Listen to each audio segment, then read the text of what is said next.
आज हम बात करेंगे mid brain and hind brain के बारे में। तो मिड ब्रेन और हाइंड ब्रेन दोनों के दोनों पार्ट से हमारे ब्रेन यानी कि हमारे दिमाग के, जैसे यहाँ पर हम अपने सामने डायग्राम देख रहे हैं। ये डायग्राम है ब्रेन की।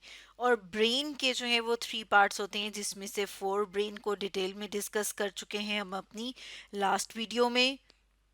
आज हम डिटेल से बात करेंगे मिड ब्रेन और हाइंड ब्रेन के बारे में।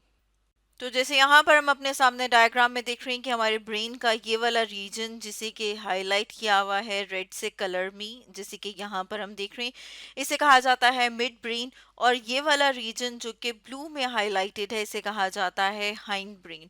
हाइंड ब्रेन को हम फर्दर डिवाइड करते हैं पॉन्स में, सेरिबेलम और मिड्यूला ऑब्लोंगेटा में। मजीद समझते हैं हम YouTube का एक चैनल द नोटेड एनाटोमिस्ट की एक वीडियो से। तो अब हम इसे इनलार्ज करके देखते हैं। तो जैसे कि यहाँ पर हम अपने सामने देख रहे हैं, इसे ब्रेन स्टेम भी कहा जाता है। ब्रेन स्टेम जिसमें कि मिड ब्रेन, पॉन्स और मिड्यूला आते हैं। इसे जो है, जैसे यहाँ पर हम देख रहे हैं मिड ब्रेन है, पॉन्स है और मिड्यूला है, तो ये मिल के क्या बना रही हैं, ये एक स्टेम सी बना रहे हैं जिसे कि ब्रेन स्टेम कहा जाता है। जिसमें से हम इसे अलग करके इनलार्ज करके बड़ा करके देख रहे हैं। जिसमें से हम देख रहे हैं ये जो अभी हाईलाइट हुआ हुआ है, इसे मिड ब्रेन कहा जाता है। और मिड ब्रेन जो है यहाँ पर हम देख रहे हैं, ये वाला रीजन है। और यहाँ से जो क्रेनियल नर्व्स अराइज होती हैं, वो नर्व्स जो कि हमारे ब्रेन से, हमारे दिमाग से अराइज होती हैं, उन्हें क्रेनियल नर्व्स कहा जाता है। तो यहाँ से हम देखते हैं कि थर्ड और फोर्थ जो क्रेनियल नर्व है वो अराइज होती है हमारे मिड ब्रेन से। उसके बाद जो हम देख रहे हैं हाईलाइटेड पोर्शन, जैसे कि यहाँ पर हम देख रहे हैं, इन्हें कहा जाता है पॉन्स। जैसे यहाँ पर हम देख रहे हैं ना, ये वाला जो रीजन है ये पॉन्स है। और यहाँ से जो क्रेनियल नर्व्स अराइज हो रही हैं वो फिफ्थ, सिक्स, सेवन्थ और एट, ये वाली जो क्रेनियल नर्व्स हैं ये अराइज होती हैं पॉन्स से। और इसके बाद हम देखते हैं कि जो नीचे वाला जो रीजन है, जैसे कि यहाँ पर हम देख रहे हैं हाईलाइटेड, इसे मिड्यूला कहा जाता है। और यहाँ से जो क्रेनियल नर्व्स हमें अराइज होती हुई पता लग रही हैं, वो कौन सी हैं, वो 9, 10, 11 और 12 क्रेनियल नर्व जो हैं वो अराइज होती हैं इस रीजन से, जिसे कि मिड्यूला कहा जाता है।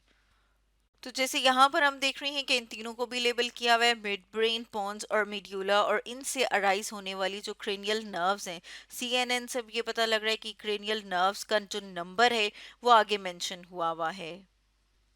जैसे कि अगर हम वापस अपने इस डायग्राम के ऊपर आए, तो हम देख रहे हैं ये मिड ब्रेन, इसके अलावा ये क्या है, पॉन्स। और पॉन्स के नीचे जो मौजूद है मिड्यूला ऑब्लोंगेटा, ये तीन मिलके बनाते हैं ब्रेन स्टेम। और ये वाला जो रीजन है यहाँ पर, ये जो हम देख रहे हैं, इसे कहा जाता है सेरिबेलम। जिसे यहाँ पर हम अपनी एनिमेशन में देख रही हैं कि ये, जिसे कि अब हमने हाईलाइट किया है डॉटेड लाइन से, इसे कहा जाता है सेरिबेलम।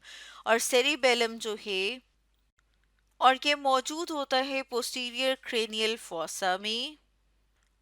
और अगर हम इसके फंक्शंस की बात करें, तो हम देखते हैं कि ये जो फंक्शन परफॉर्म करता है उसमें आता है कि ये कोऑर्डिनेट करता है स्केलेटल मसल्स की कॉन्ट्रैक्शन को। कोऑर्डिनेट करने का मतलब क्या होता है कि जैसे अगर हम चलते हैं, तो हमारे चलने में जो हमारी टांगों के मसल्स हैं उनके दरमियान एक रब्त होता है। वो उस रब्त को क्या कहते हैं, कोऑर्डिनेशन। तो हम देखते हैं हमारे बाजू और टांगों में जो मसल्स मौजूद हैं वो स्केलेटल मसल्स हैं, तो उनकी कॉन्ट्रैक्शन और रिलैक्सेशन से हम मूव करते हैं। तो अब अगर हम मिड ब्रेन और हाइंड ब्रेन के फंक्शंस को देखें, तो जैसे कि यहाँ पर हम अपने सामने ये डायग्राम देख रहे हैं, इसमें अब हम बात करेंगे फंक्शंस की। तो पहले अगर हम मिड ब्रेन की बात कर लें, तो मिड ब्रेन, जैसे कि हमने देखा था कि यहाँ पर ये जो रीजन है यहाँ पर मौजूद है मिड ब्रेन। और मिड ब्रेन जो है, इसका काम भी क्या है कि ये हेल्प करता है, कोऑर्डिनेट करता है मूवमेंट्स को। इसके अलावा स्लीप और अराउजल, यानी कि हमारे सोने और जागने की जो चीज़ें हैं उनको जो है वो कोऑर्डिनेट कर रहा होता है।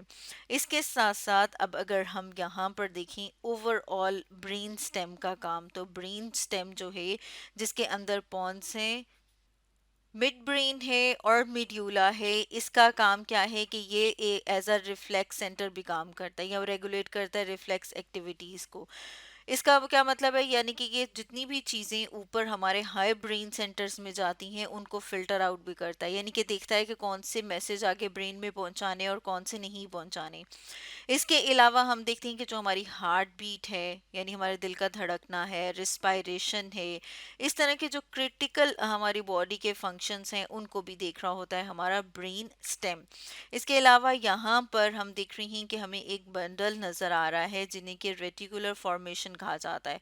रेटिकुलर फॉर्मेशन जो है ये भी स्क्रीन करता है सेंसरी इंफॉर्मेशन को। सेंसरी इंफॉर्मेशन यानी कि अगर हम आंखें जो हैं वो हमें क्या कर रही हैं, दिखा रही हैं, एक सेंसरी ऑर्गन है, यहाँ से जो इन्फॉर्मेशन है कि वो सेंसरी इन्फॉर्मेशन है।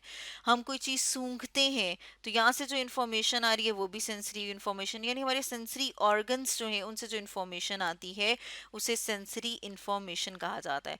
तो ये उनको भी देख रहा होता है, फिल्टर आउट करता है, स्क्रीन करता है और उसके बाद जो है वो कंट्रोल करता है। इसके साथ साथ हम देखते हैं कि ये हमारे कुछ एक्शंस को भी कंट्रोल करता है। जैसे यहाँ पे अराउजल लिखा है ना, इसका मतलब होता है कि देखना, कंट्रोल करना। और अब अगर हम हाइंड ब्रेन की बात करें तो हाइंड ब्रेन में हमने देखा था कि आगे फर्दर उसे हम डिवाइड कर सकते हैं पॉन्स में, सेरिबेलम में और मेड्यूला में। तो जो पॉन्स है वो किस में इन्वॉल्व है, वो इन्वॉल्व है रिस्पायरेशन में, मूवमेंट में, और इसके अलावा हमारे जो चलना है, वॉकिंग, हमारा सोना, और हम सोते हुए आपने देखा है कि हम ख्वाब भी देख रहे होते हैं, तो जो हमारी ड्रीम, उसको क्या कहते हैं, ड्रीम, यानी कि ड्रीमिंग, जो हम ख्वाब देखते हैं उसमें भी हमारे ब्रेन का जो पार्ट इन्वॉल्व है वो कहलाता है पॉन्स। इसके अलावा हम देखते हैं सेरिबेलम। सेरिबेलम को जो है ना वो कहा जाता है कि जैसे ब्रेन के अंदर एक छोटा ब्रेन हो। ये कोऑर्डिनेट करता है हमारे मसल्स की मूवमेंट को, और इसीलिए कहा जाता है कि ये बर्ड्स में बहुत वेल डेवलप्ड होता है, क्योंकि उनकी जो फ्लाइट के लिए मूवमेंट है उसमें स्केलेटल मसल्स की जो मूवमेंट है बहुत ही कॉम्प्लेक्स होती है। तो उसके लिए क्या होता है, उसमें सेरिबेलम जो है वेल डेवलप होता है ताकि उनकी इस तरह की मूवमेंट्स को वो कोऑर्डिनेट करे। इसके अलावा बॉडी के बैलेंस को मेंटेन करता है। इसके अलावा हम देखते हैं जो हम चीज़ों को परसीव करते हैं उसमें भी इन्वॉल्व है हमारी सेरिबेलम, सॉरी, और जो कॉग्निशन है उसमें इन्वॉल्व होता है। परसीव करना या परसेप्शन ये है कि फॉर एग्जांपल हम कहते हैं कि आप जो हैं वो देखते हैं कि दरख्त जो है वो आपको पता है कि वो कितना बड़ा है, ठीक है, लेकिन आपको जो नज़र आ रहा है, जो इमेज है, या पहाड़ आपको जो दूर नज़र आ रहे हैं वो नज़र छोटे छोटे आ रहे हैं, लेकिन आपको पता है कि वो छोटे नहीं है, वो बहुत बड़े हैं। यानी कि आपने परसीव किया हुआ है, आपको दिखा तो आपकी आंखें रही है, उसका इमेज यानी कि छोटा बना रही है, लेकिन आपको पता है कि वो बहुत बड़ा है। इसे क्या कहते हैं, परसेप्शन। और कग्निशन की अगर हम बात करें तो इसका मतलब ये होता है कि आप डिफरेंट जो चीज़ें लर्न कर रहे होते हैं कि उसमें भी इन्वॉल्व होता है हमारा सेरिबेलम। अब अगर हम बात करें मिड्यूला की, तो ये इन्वॉल्व है हमारी ब्रीदिंग में, यानी कि जो हम सांस लेते हैं, हमारी हार्ट बीट, दिल के धड़कने में। इसके अलावा हमारी बॉडी के और बहुत सारे फंक्शंस में भी इन्वॉल्व होता है मीड्यूला ऑब्लोंगेटा। और मीड्यूला ऑब्लोंगेटा, सेरिबेलम एंड पॉन्स ये मिलके बनाते हैं हाइंड ब्रेन, और उसके साथ हमने देखा यहाँ पर मौजूद होता है मिड ब्रेन। तो स्टूडेंट्स, आज हमने डिस्कस किया mid brain and hind brain के बारे में।